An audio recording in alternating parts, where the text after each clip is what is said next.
not right or wrong, just honest or dishonest. My invitation is that please be honest with whatever truth that might be for you. As you share it, nobody has to agree. It's like I said, it's not right, it's not wrong. What I do invite you to be open to is whether or not you will consider a perspective that may be different than the one you already have, because you already know what you know. You already know what you believe. You can hold on to that and leave the door open to that may be another way to see it that could even take your love life to the next level, because at the end of the day, we all want to be loved. And we'll be ready to be live in about 25 seconds. All right. Excited for it. So share it. This is now the time to be sharing it. Get you your favorite cookie, beverage, whatever that might be. You know, it's like dessert and discussion is the genesis for all of this good stuff. So get you something sweet and come in and join this discussion. So excited. And that brings us this, ladies and gentlemen. Welcome to the very first video live stream of I Declare Love podcast with Alex Merritt, the love engineer. Alex, you can kind of take it away as soon as you're ready. All right. Looking at this testing in progress screen, we'll be ready to start shortly as that's going away. Hey there, hey lovers in training. And I probably should just level set with that, because people are like, what is this lovers in training about? So everybody who tunes in, we're all lit. Women, lit men, lit couples, lit singles. LIT, it just happens to spell lit. I'll just give you that background, is that when you're, and it's borrowed from engineering, for those of you that don't know, that I am, like I said, Alex Merritt, the love engineer, on a mission to bring logic to love. I'm a mechanical engineer by training, so that's my background. And when you finish engineering school, after all the time it takes you to get through engineering school, you then have to sit for a test, pass that test, the Fundamentals of Engineering exam, so that you can become an EIT. EIT is Engineer in Training. As a love engineer, I just borrowed it. Lover in Training. LIT happens to spell lit, so you'll hear me talk about lovers in training. You'll hear me talk about lit singles and couples. But welcome to the first live I Declare Love podcast. I'm so excited, so very excited to be here. So excited that you are here. You are here as well. And we're going to just dive in to chatting about Tyler Perry's new production of Divorce in the Black. And so I call them like lessons from Tyler Perry, Divorce in Black, because no matter how you feel about Tyler Perry, right? Let me know how you feel about Tyler. Do you like his shows? Do you not like his shows? Fun fact, Tyler Perry is actually the genesis, is how Dessert and Discussion, which is the thing that started this, that's where I got it. It was me grabbing a video that I thought was a Tyler Perry movie. It was called The Diary of a Tired Black Man. That was the name of it. And I was like, oh, this is a Tyler Perry movie that I missed. I got it home. It was not it was not Tyler Perry. It was actually by a gentleman named Tim Alexander out of California. Anyhow, so I think it's just perfectly fitting that a Tyler Perry production is the inaugural video podcast of I Declare Love. I Declare Love is not new. Shout out to my co-hosts, Dr. Joy and Coach Trey, who've been rocking with me on this for a while. But nevertheless, Divorce in the Black, there's so many lessons that I got from it. Like I said, and if you've never rocked me as the love engineer, again, know that, again, I don't come to give you answers. I just simply have perspectives as an engineer. And mine, again, is to bring logic to love in the world that we live in. This whole thing is run by some universal laws that just kind of work. And so my perspective on it becomes a little different. And one of the first ones I was watching, what was it? Someone was like, oh, Tyler Perry's movie is about how Divorce in the Black is about women who really love a man and is, trying to help him, but the man doesn't want help. And so she eventually has to walk away. And I was like, that sounds good. Another way to describe to me what this Tyler Perry movie is, and this is not a judgment about Tyler Perry's artistic abilities, production value, none of that. But the plot of the deal is like, while the common message here positions the woman as this benevolent, she loved him, she was trying to help him, and he didn't want help, his bad. I said differently as I watched it, I was like, it's actually, from my perspective, it is a production about how the church lied about love, convinced a lot of smart, ambitious women that her love could save a man, and encouraged her, thanks to parental pressure and expectation, to live up to this life of perfection, fueled by this fantasy and this fairy tale. And then when it falls apart, and it did, because she did not file for divorce, her husband asked for the divorce. When she realized that she was not God nor anything similar, and that her love was not enough to save the man that she had chosen to marry, she now had to reevaluate, what does love mean to her? That's my thought about what Divorcing the Black is really about. How the church lied about love and convinced a lot of smart, ambitious women that love was enough to save her. You sprinkle in a little fairy tale, a little perfection, and you have the heartbreak and disappointment that would be Divorcing the Black. That's my thoughts about it. What was your experience with it? How would you narrate what Divorcing the Black is like? It's probably, like I said, it's not a popular one, and Tyler Perry is not going to probably reach out to me about this one. But it's not a thing, in my opinion. It's not about a woman not being able to save this man through her love. The real challenge is the fact that she would have even believed that it could. And therein lies the opening part where, one of the key lessons that I took away from there, again, is how the church lied about love. Can I ask you a quick question on this? You can. So what, because you work with talked to a lot of people in probably similar situations. Yeah. What percentage of people do you feel like fall into this trap or have fallen victim of this? How common? I think it's incredibly common. I don't have a person like say, the engineer in me is like tied to these percentages, but I would say, so that's why I'm like, oh, percents? Yeah, like you got a formula for this? Can I calculate that? Yeah. I was like, engineers don't play those games. But I would say it's significant, and significant meaning because we grew up in a society that force-fed relationships to us in the terms of fairy tales. And then you add in the spiritual component to that. So for many smart, ambitious women, and the men who love us, frankly, who grew up in church, there were trainings and teachings. And let me be clear, none of it was intentionally done, because for a lot of it, they don't even know that we bought the story the way that we've done it. And as I watched the Tyler Perry's production, I was like, oh, her parents and her pastor, they didn't even know she believed some of the things that she did. And so I think, it is significant. It's significant for everybody who lives in this nation, who grew up on fairy tale and any of them other Disney classics about love, or any of the rom-com scenarios. It's most of us, men and women, by the way. It's not just smart, ambitious women. It's the men who love us too. Well, we want to say also, so people can write their comments below the video, and we'll put them up right here. But here's the first one that was sent in that I put through. Please. It says, in what ways do you think the churches, I'm actually trying to read the screen and I'm having a hard time with the words here. In what ways do you think the church's teaching on love and relationships have created unrealistic expectations for people? I can read these out for you too going forward. That would be fantastic. I think in a number of ways it's been unrealistic. And so, like I said, and let me say this first, giving honor to the guy who's the head of my life, so I don't want nobody's pastor, or my pastor for that matter, calling me.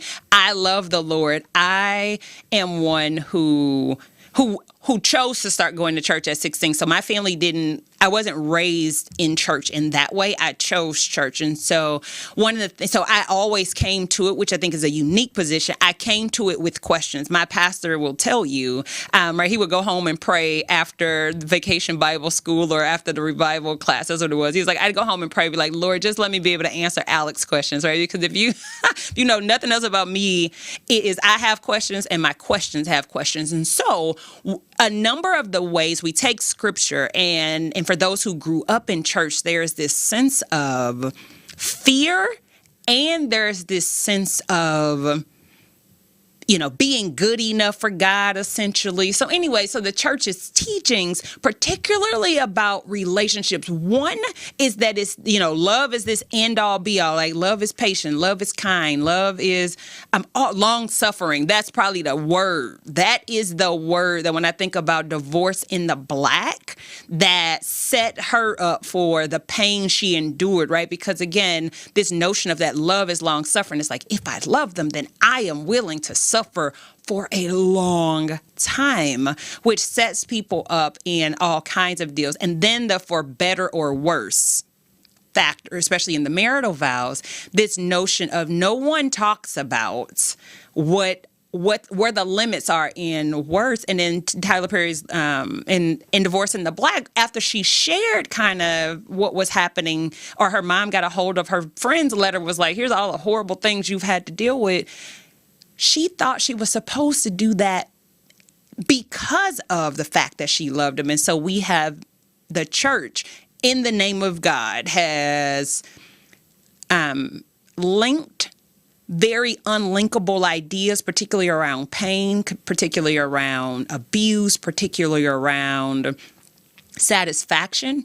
And we've linked them as proof of one's love and commitment, as opposed to identifying and kind of calling out what's reality when it comes to love and healthy relationships. And that's why I think that's so important, because some of the most ridiculous things have been done in the name of God. And some of the miserably married people and the miserable marriages that have endured is because people believe they are righteously in the relationship. And that I think is one of the biggest misgivings of the context in which messages are given to people without any examples to support it. So that's my thoughts on that. All right, we got another one coming through here. Okay. Let's see. Love. And we got, so here we go. It says, how has your perception of love and relationships changed since recognizing potential misinformation from religious teachings? Whew. We're getting right into the deep stuff here. I like it. Literally, we dove all the way in. First, so as we talk about Divorce in the Black, and it was one of the things for me personally, it's one that changed. Like I said, I have always had my own relationship with God, but when I think about particularly around virginity, because this is going to go down a different path really fast, but this teaching about relationships, right? This virgin principle, this virgin concept is a big one, right? Especially in the Christian religion, let me say it that way. So I don't know necessarily what it is in other ones, but this virginity, this purity principle, all of that, right? Many of us who grew up in that time frame, the purity principle was a whole thing, right? But I remember believing for the longest time that somehow that God loved me more, or that it was somehow special, and that if that I didn't maintain this sense of purity in the way that it had been taught to me, particularly, that somehow I would lose God's love. You know how ridiculous that idea is? And so I remember also the day I decided I'm going to challenge it. I'm going to see if that's true. And I'm 33 by this point, and decided to challenge the idea, and only to find out that that God loves me regardless, right? And so that's one of the ways that it challenged and changed for me. And I think also in Divorce in the Black, she realized the same thing. So her husband files for divorce. She then talks to her parents about the abuse and the pain, and realized that her parents were going to love her as well if she didn't follow through with the marriage, and that they never intended for her to endure the level of abuse that she did. Oh yeah, I think shame and stuff like that for this stuff is enormous, right? It absolutely is, and that's why it becomes a guilt trip. Like, there are people who are in relationships and they're staying in them because they'll be embarrassed.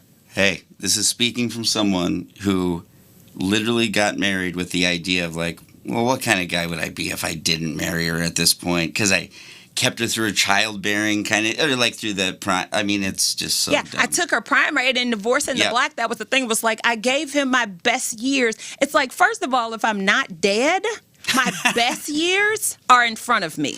Right. Like, let's just level set there. And that's for anybody that's chiming in. It's like, this narrative is that purity and youth are the only thing that women are good for. And in Divorcing the Black, that came up a lot. Particularly, she was like, well, I'm 37. I'm about to be 40, right? And in her mind, because she had also bought this idea that youth was the only reason that she deserved to be loved, I was like, I gave him the best years of my life. And I'm like, is she dying today or something? Because that's, for me, that's just the thing. It's like, unless I'm dying today, the best years of my life, my best days are ahead of me, no matter how great the ones behind me have been. Yeah. I mean, you would hope so. Everyone to have that mentality, right? Absolutely. All right. So there's another one through. And let's see here. Here we go, coming through. Sorry. And, there's a great one. I love this. How do you think the pressure to meet parents' expectations has affected people's approach to love and relationships? I could Not do at an all. hour if Not you have nothing. at all. They've had no bearing. No, just kidding, right? When you think about, many of us are just living up to the expectations we have of parents. That's who we want to be proud. Those are our first teachers, no matter what lesson they taught us. And in Divorcing the Black, that parental situation, so her husband, Dallas, comes from a single mother home, and I want to be clear, this is actually not about single moms, because in the show he kind of reveals kind of why his dad, was no longer there, basically because he had killed him at his mother's direction.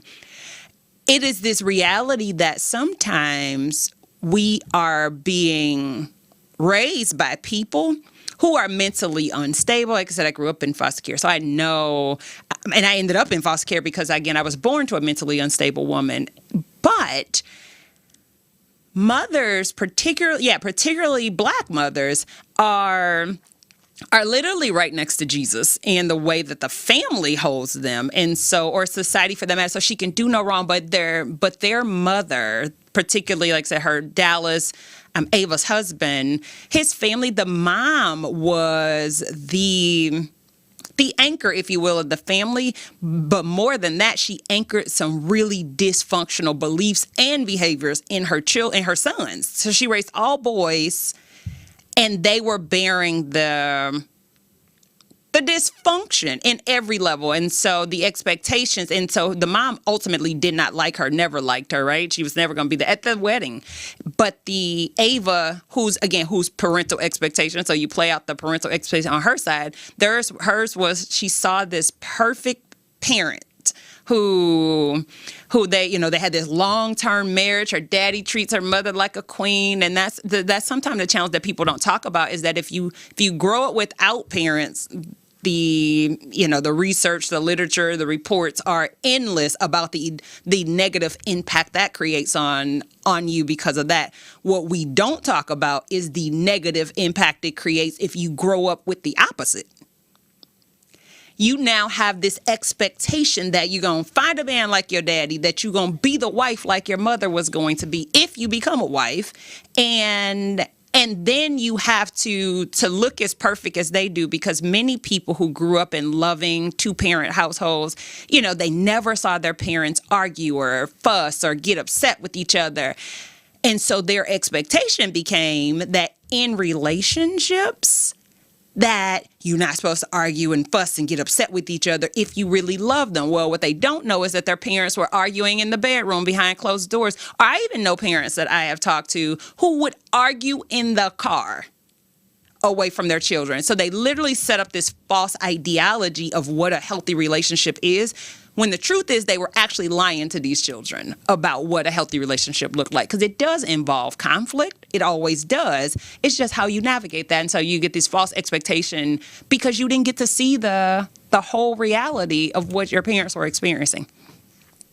Have you been reading my diary, or what's going on here? I have not been reading your diary, but as a love engineer, as I told you again, like I said, there's some formulas, right? You put it together and it's like causes produce like effects. And it's one of the things that I have just noticed over the, 15, 20 years that I've been doing this work. And that was before I knew my divine assignment was to be the love engineer and to help bring some logic to this love. But a big portion of it is to take away for people like this is not your fault. This is not because you're not worthy. This is not because you're not enough. It is because the formula that you're operating from is producing this outcome, and it can only produce this outcome. And that's why you got to add different inputs. Do you see, this is just a side question I got, because this one's hitting close to home. Yeah. Where do you, this is something I've dealt with, right? Mm-hmm. But do you see, is there an expiration date for when people should be dealing with this parental? Like, when's it okay or when does it stop being okay to have your mom being a factor in your relationship? Do you feel? When you say stop being a factor, say a little more. Well, okay, like and this doesn't pertain to me, luckily, like this aspect of it, but I actually have a close friend who mom will come over and comment on the decor that the wife put up and will actually change some of the things. And husband doesn't want a backup wife, and it blows me away. Yeah, but that's also to answer your first question is when should it stop? Is like when you are on your own. That's one part. Yeah, and so starting there. So like again, the transition from being a child to an adult for most parents never happens, right? And even in Divorce in the Black, he said so many times that I was screaming, he was like, "You're always going to be my little girl." She's 37, right? Or you're always our girl. You can always come home, right? So she goes home and she's in the bedroom that they had when she was younger. But the thing to note here, and this is for all of us with parents who cared and connected in this way, because there are some people who are on the other side of this where it's like they go home, they have no room. I was one of those people. I moved out, I had no room immediately. However, the challenge is it's like for your parents, you're always their child. But what happens often is you get stuck in their mind at a certain stage. And so they don't let you grow beyond that in their mind. And you have to be the one to inform that. But it's a challenging thing because this is the person who laid the foundation for you for everything. And so in order to have a healthy relationship with another adult, realizing that my parent is my parent, they aren't my partner. And that has to be delineated early and quickly, because otherwise it creates all kind of havoc in your household. Because there's no way a mom should be coming over to her married son's home and critiquing or criticizing the wife that's involved, right? There's a part in the marital vows that I actually do love. It's like, for this reason shall a man leave his mother and father and cleave to his wife. Like that's a solid direction for how you have to do it. Otherwise, what you've introduced is this person who you chose, right? Parents you didn't choose. You got these people. These are the people that brought you onto the earth. And that's how we chose that. But now I've taken a person that I've opted to build a family with, and now I'm letting my default family dictate it. Yeah, it's crazy. Like, to me, it's dysfunctional for sure. Yeah. Even if it's not crazy, it doesn't set you up for success unless you have a great relationship. And there's some. And we talk back to talking about moms, because mothers are usually the ones that are most challenged when their child gets married or leaves off. And that was a similar in Divorce in the Black. This woman had all boys, but she didn't have a husband. And so the emotional, because we all have this emotional need, these physical needs, these spiritual and emotional needs. Well, she was getting that love and that connection from her children. And so then another woman enters the picture, i.e. wife. Then for some moms, that's a threat.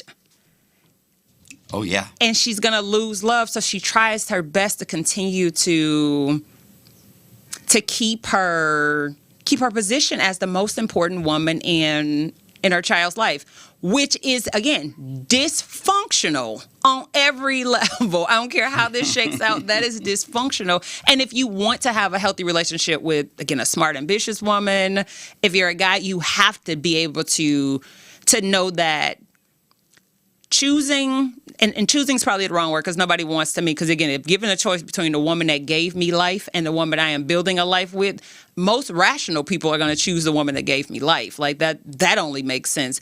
And so don't make it a choice between my mom or my wife.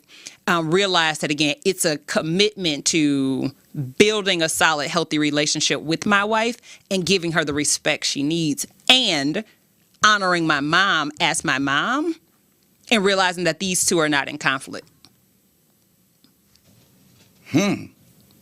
Now you got me back here thinking. And that's what we do. We're here to, again, to just give a different thought. Again, it's like these not answers, these are potential solutions. Because again, people's like, is it right? Or it's like, it's not right or wrong. The question is it effective or ineffective? And that's only judged by what outcome are you trying to create? Like, if you want to end your marriage, having your mother change your wife's decorations on a regular basis is a quick way to do it. So it really just depends on what's your goal. Very effective. It's Absolutely. A very effective way to do it. If that's your goal, you just got to be clear about what's my outcome. And then we can go from is it effective or ineffective. I mean, do you feel like long-term thinking is starting to exit marriages? Because that's what I see in society is like a little bit of just not seeing the long game or treating it that way. You're not pleasing me today. Yeah, so I call it, so in as a love engineer, it's like I have in my lit love methodology, one of them is this 4 gears of great relationships. So you're in the first gear is vision. And most people have no vision for their marriage. They have a very clear vision for their wedding, which is why weddings are beautiful.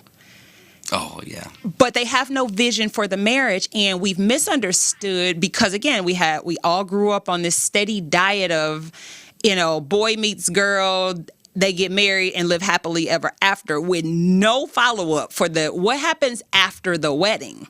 There, there's no, we don't ever come back like 3 weeks later or 3 months later or 3 years later. It ends at the wedding, and they leave you to assume that it was happily ever after, which really means happily forever and always after, which is not true. Not in my experience. Not in anybody's Right. experience. And so without a vision for the marriage, and some people go with the default vision for relationships, which is make babies and take care of babies, right? So they're going to raise a family, take care of family. And so when the family, that's how come when the kids get grown, divorces usually go up, because now Project Kid, as I like to call it, Project Kid is done. And they have no further vision for that marriage. And so it's like, okay, now that Project Kid is done, we don't have a reason to be together because there was no vision for this marriage. Love what you're saying. Just had a conversation about this. Do you feel like you see women invest in their children in this crazy way where they're like all about their kids, sports moms, blah, blah, blah. And I'm starting to see that in a different way. I used to look at that as extremely positive, but a lot of those, they're like friend relationships. So you kind of go, oh, they're not connected as a husband and wife at all, but is that a form of hiding for a lot of people? I don't know, but it's just. Well, yeah. I mean, when you think about it, it's like in Divorce in the Black, which will come back, there's a scene in there which I love, which when they were trying to get her to reconnect to who she was, they showed her pictures of, her playing track and her being in sports and being this really fierce and phenomenal woman, which many smart, ambitious women know that model for sure. But it's not that because moms, like I said, luckily have an option. Like usually her connection to her child, that lasts, right? The cells of that kid is like hard coded into her body for like 25 years. So because she has to be able to take care of that child, that's biological. And which is why you have to be intentional about building a marriage that's going to be healthy and successful, because by default, this is entropy for my other engineers, where like if left to its own devices, everything tends toward disarray. Entropy is a law of life, right? It's a law of the land. It's a law in physics. It's a law out there. It's in one of those groups. But anyway, or said differently, you can only coast one direction. And so unless you are planning to To be clear, which is why people talk about marriage takes work. It's like, well, yeah, because in order for it to be built and grow into something that is satisfying, it does take, you can't just let it ride because, again, like I say, you can only coast one direction. And and it usually takes you 18 to 20 years to get to the bottom. But by that point, the work to go back up to the top of that hill is just a lot. It's just a lot. And so you're like, never mind, I'm okay. So we got another question coming in. Okay. I'm sorry if I'm cutting you off, but so it says, what are some ways, so this is very kind of on point here. So what are some of the ways you've learned to balance your desire for parental approval and your own needs and desires in a relationship? So I guess a method to deal with what we're talking about. Well, it comes down to realize, and many people struggle with this, right? So even in Divorce in the Black, that was her whole thing. It was around, I just wanted to make you proud. She took the long-suffering path because she wanted to make her parents proud. And we all have some of that in us in some way. So we, while we all are like, I'm grown, I'm this, is like, no, most of us are 8 to 12-year-old children in big people bodies. And so... Can't disagree. Huh? I said I can't disagree. No, you can't. It's human. Yeah. It's human nature. And so I think the desire is going to always be there. The question becomes, am I satisfied with myself? I tell people at this point now I've had to learn, it's like, make yourself proud. And that becomes your real question. It's like, am I proud? Because I don't, at least in my world, is that the approval that we seek from parents who never gave it, as we get older, those parents don't become more approving. Because they don't even know it's a problem. Right. They don't even know that you have built your whole life around this. I remember talking to my parents about that. They were like, what? We did. And I think that's the thing to challenge. It's like our parents did the best they could with what they had. And I tell people all the time, it's like sometimes their very best was horrible. And we just got to deal with that. Right. Here we are. Their very best was bad. Got it. Check that. Now this is your adult life.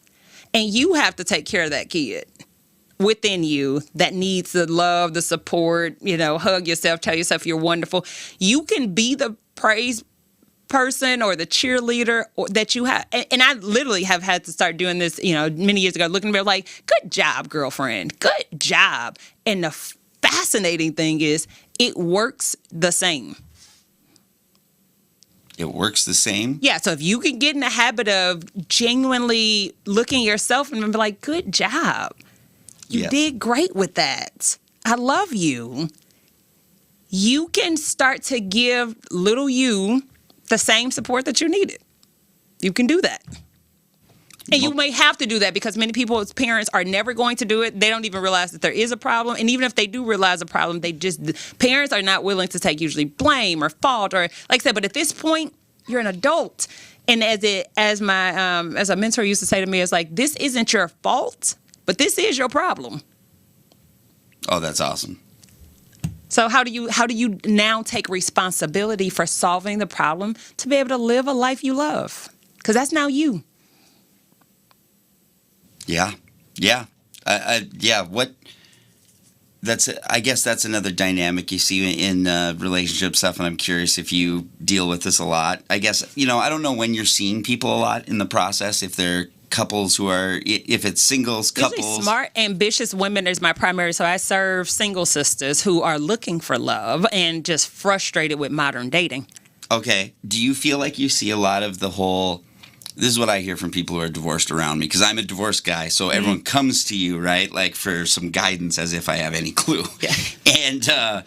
And the thing I keep hearing from a lot of them is just a lot of putting the blame on the other person, like 100% is how it feels. And that just makes me retch in some certain way, just because I go, hey, even if they are being toxic, I feel like you got a spot here, What do you, I don't know, do you see that as well in this modern era? Yeah, in just life. And yes, to your question, yes. So as a former first lady, it's like if you spot it, you got it. It's like the truth of the matter is every relationship you're in, you are 100% a part of that relationship. And so... Hopefully.